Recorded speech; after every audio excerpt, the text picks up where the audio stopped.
അയ്യപ്പേട്ട, Thiruvananthapuram corporation ആര് പിടിക്കും? നമുക്കറിയാം, ഇപ്പോൾ കഴിഞ്ഞ കുറച്ച് നാളായിട്ട് LDF ആണ് തിരുവനന്തപുരം കോർപ്പറേഷൻ ഭരിക്കുന്നത്. ഇത്തവണ ശബരിനാഥിനെ ഇറക്കി കെ മുരളീധരൻ്റെ നേതൃത്വത്തിൽ UDF വളരെ അരയും തലയും മുറുക്കി രംഗത്തുണ്ട്. രാജീവ് ചന്ദ്രശേഖരൻ മുന്നിൽ നിർത്തിക്കൊണ്ട് BJP ശക്തമായിട്ട്, BJP ആണ് അവിടെ കുറച്ച് നാളുകളായിട്ട് പ്രതിപക്ഷത്തുള്ളത്. എന്തായിരിക്കും തിരുവനന്തപുരം കോർപ്പറേഷനിലെ ജനവിധി? തുഫലെ, ഇനി ഏതാനും മണിക്കൂറുകൾ, ഒരു ദിവസം കൂടെ ഉള്ളൂ. ചൊവ്വാഴ്ചയാണ് ഇലക്ഷൻ.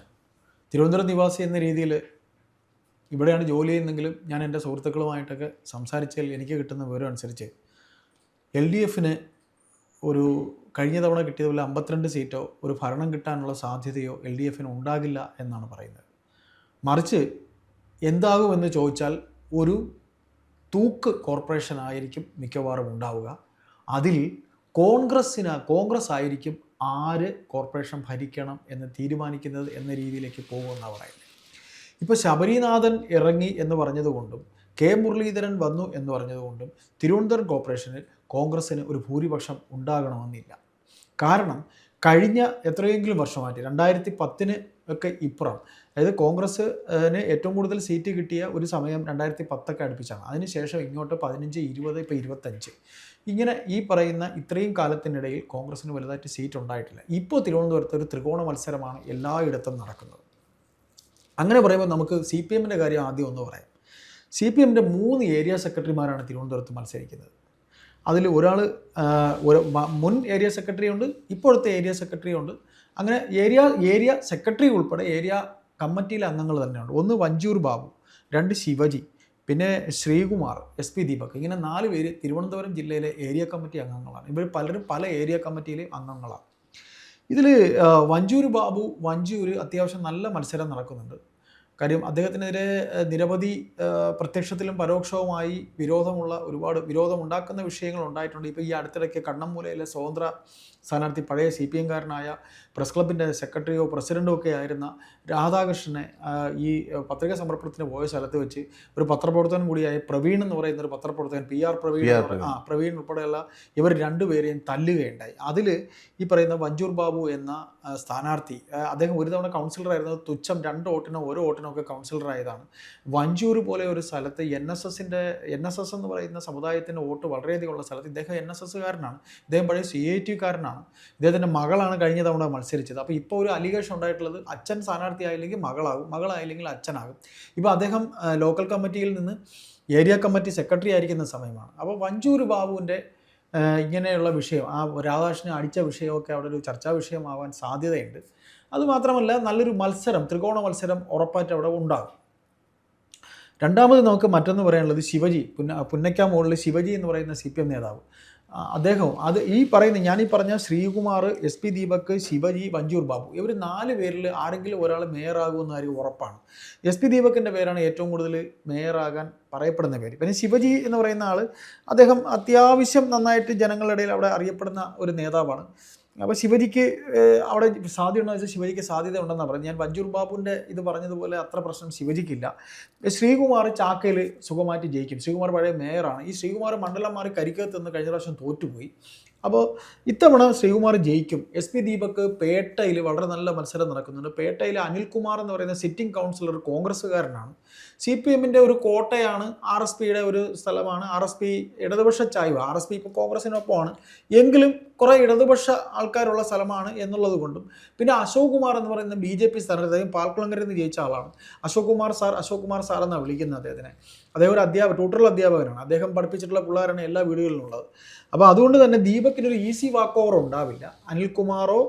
അല്ലെങ്കിൽ അനിൽകുമാറിന് കിട്ടാനുള്ള വോട്ട് ദീപക്കിന് പോവുകയോ, അല്ലെങ്കിൽ അനിൽകുമാറിന് കിട്ടാനുള്ള വോട്ട് അശോക് കുമാർ സാറിന് പോവുകയോ ചെയ്താൽ വോട്ട് കൃത്യമായി ദീപക്കിന് കിട്ടിയാൽ ദീപക് ജയിക്കുകയുള്ളൂ. അവിടെയും മുൻകാലങ്ങളിലും കോർപ്പറേഷനിൽ ആരൊക്കെ മേയറാവാൻ സാധ്യതയുണ്ടെന്ന് പറഞ്ഞ് മത്സരിച്ചിട്ടുണ്ടോ അവിടെയൊക്കെ പാലം വലി നടന്നിട്ടുണ്ട്. ഇപ്പോൾ കഴിഞ്ഞ തവണ കുന്നുകുഴി, ഈ CPMൻ്റെ AK സെൻറ്റർ ഇരിക്കുന്ന സ്ഥലമാണ് കുന്നുകുഴി എന്ന് പറയുന്നത്, പാളയത്തിൻ്റെ അപ്പുറത്ത്. ആ കുന്നുകുഴി വാർഡിൽ ഒലീന എന്ന് പറഞ്ഞിട്ടൊരു സ്ഥാനാർത്ഥി CPMൻ്റെ ഒരു നല്ല സഖാവായിരുന്നു. ഒലീന സംഘടന, പിന്നെ ഈ അധ്യാപക സംഘടന പോലെ ഉദ്യോഗസ്ഥ സംഘടനയിലൊക്കെ ഉണ്ടായിരുന്ന ഒരാളാണ് ഒലീന. ഈ ഒലീനയാക്കിയിട്ട് ഒലീനയെ പാർട്ടി തന്നെ തോപ്പിച്ചു. അപ്പോൾ ഇത്തവണ അങ്ങനെ ഇവരിൽ ആരെങ്കിലും ഒരാൾ തോറ്റുപോയാൽ അത് CPMന്, അത് സ്വതവേ CPMൻ്റെ ഒരു രീതിയാണ്. പിന്നെ നമുക്ക് മറ്റൊരു കാര്യം എടുത്ത് പറയാനുള്ളത്, ഇങ്ങനെ ഞാൻ 2-3 പേരെ പേര്, പ്രധാനപ്പെട്ട ആൾക്കാരെ പേര് പറഞ്ഞതേ ഉള്ളൂ. രണ്ടാമത്തെ കാര്യം, ഈ IP ബിനു എന്ന് പറഞ്ഞ് കുന്നുകുഴിയിൽ ഇത്തവണ മത്സരിക്കുന്ന CPM-ൻ്റെ സ്ഥാനാർത്ഥി ചെറുപ്പക്കാരുടെ കുറച്ച് സമ്മതനായ നേതാവാണ്. അവിടെ കോൺഗ്രസിൻ്റെ സിറ്റിംഗ് സീറ്റാണ്. അപ്പോൾ അത് മിക്കവാറും IP ബിനു കൊണ്ടുവരാനുള്ള സാധ്യതയുണ്ട്. പിന്നീട് ഈ CPM-നെ സംബന്ധിച്ച് VK പ്രശാന്തും ജോയിയുമാണ്. MLA VK പ്രശാന്ത് ആണ് വട്ടിയൂർക്കാവ്. അദ്ദേഹം പഴയ മേയറും കൂടെയാണ്. അദ്ദേഹവും ജോയിയും കൂടെയാണ്, ജില്ലാ സെക്രട്ടറി ജോയിയും കൂടെയാണ് എല്ലായിടത്തും ഇറങ്ങുന്നത്. ഭരണവിരുദ്ധ വികാരം നിൽക്കുന്നു എന്നുണ്ടെങ്കിലും പിന്നെ ഈ പറയുന്ന പോലെ CPM-ൻ്റെ ഒരു ഹോൾഡ് വളരെ ഉള്ള സ്ഥലം, വ്യക്തിപരമായിട്ട് ആൾക്കാർക്ക് താല്പര്യമുള്ള സ്ഥാനാർത്ഥികൾ, അങ്ങനെയൊക്കെ വരുമ്പോൾ CPM-ന് എനിക്ക് തോന്നുന്ന ഒരു 30 സീറ്റ് കിട്ടാൻ സാധ്യതയുണ്ട്. അതിൽ CPM പിടിക്കുന്ന സീറ്റുകൾ എന്ന് പറയുന്നത് BJP-യുടെ, ഇപ്പോൾ കരിക്കകത്ത് കഴിഞ്ഞ തവണ BJP-കാരനാണ് ജയിച്ചെങ്കിൽ ഇത്തവണ CPM ആ സീറ്റ് പിടിക്കാനാണ് സാധ്യത. കരിക്കകത്തിന് ഇപ്പോൾ വനിതാ സംവരണമാണ്, ഒരു പഴയ നേതാവിൻ്റെ മകളാണ് മത്സരിക്കുന്നത്. അങ്ങനെ നമുക്ക് 2-3 സീറ്റുകൾ അങ്ങനെ പറയേണ്ടി വരും. പിന്നെ കോൺഗ്രസിന് സീറ്റ് നഷ്ടം ഉണ്ടാകുന്നത് കൊണ്ട്, BJP നഷ്ടമാകുന്നത് കൊണ്ട് അത് CPM-ന് വരും. അപ്പോൾ ഒരു 30 സീറ്റ് CPM കൊണ്ടുപോകും, ഒരു 15 സീറ്റ് കോൺഗ്രസിന് കിട്ടും, ബാക്കി വരുന്ന സീറ്റ് BJPക്ക്. BJPക്ക് 35 സീറ്റ്, 31 സീറ്റ് കഴിഞ്ഞ തവണ ഉണ്ടായിരുന്നതാണ്. 35-37 സീറ്റ് അത് കുറയും. അത് നമുക്ക് കൂട്ടി നോക്കിയാൽ 52 സീറ്റ് LDF കഴിഞ്ഞ തവണ, 100-101 സീറ്റാണുള്ളത്. അപ്പോൾ അത്തരത്തിൽ പിന്നെ ഈ പറയുന്ന പോലെ മുരളീധരൻ ഇറങ്ങിയതിൻ്റെ ഒരു ഇമ്പാക്റ്റ് അത് കോൺഗ്രസ്സിൽ ഉണ്ടായിട്ടുണ്ട്. പിന്നെ കോൺഗ്രസ്സിന് അവിടെ ചെറുതായിട്ട് റിവലുകൾ ഉണ്ടായിരുന്നു. ആ റിവലുകളൊക്കെ മാറിയിട്ടുണ്ട് എന്നാണ് പറയുന്നത്. 2010 42 സീറ്റ് കോൺഗ്രസ്സിനുണ്ടായിരുന്നു. അത് ഇപ്പോൾ വന്നിട്ട് 42-ൽ നിന്ന് 10 നിൽക്കുന്നത്. അപ്പോൾ 10-ൽ നിന്ന് അവർക്ക് ഇനി വേണ്ടത് 40 സീറ്റും കൂടെ വരണം. 40-41 സീറ്റെങ്കിലും വന്നാലേ ഭരണം പിടിക്കാൻ പറ്റുള്ളൂ. 2020-ൽ LDF-ന് 52 സീറ്റ് ഉണ്ടായിരുന്നു.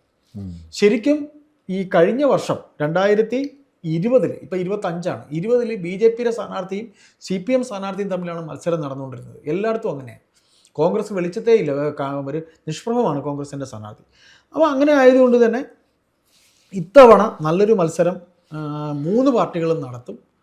അപ്പോൾ അങ്ങനെ നമുക്ക് കണക്കുകൂട്ടി നോക്കുമ്പോൾ എനിക്ക് തോന്നുന്നത് ഇത്തവണ ഒരു തൂക്ക് കോർപ്പറേഷൻ ആയിരിക്കും മിക്കവാറും ഉണ്ടാകുക. ശബരിനാഥ് വന്നതിൻ്റെ ഒരു വലിയ ഇമ്പാക്റ്റ് ഒന്നും ഉണ്ടാവില്ല. പിന്നെ മുരളീധരൻ നല്ല വർക്ക് ചെയ്യുന്നുണ്ട്.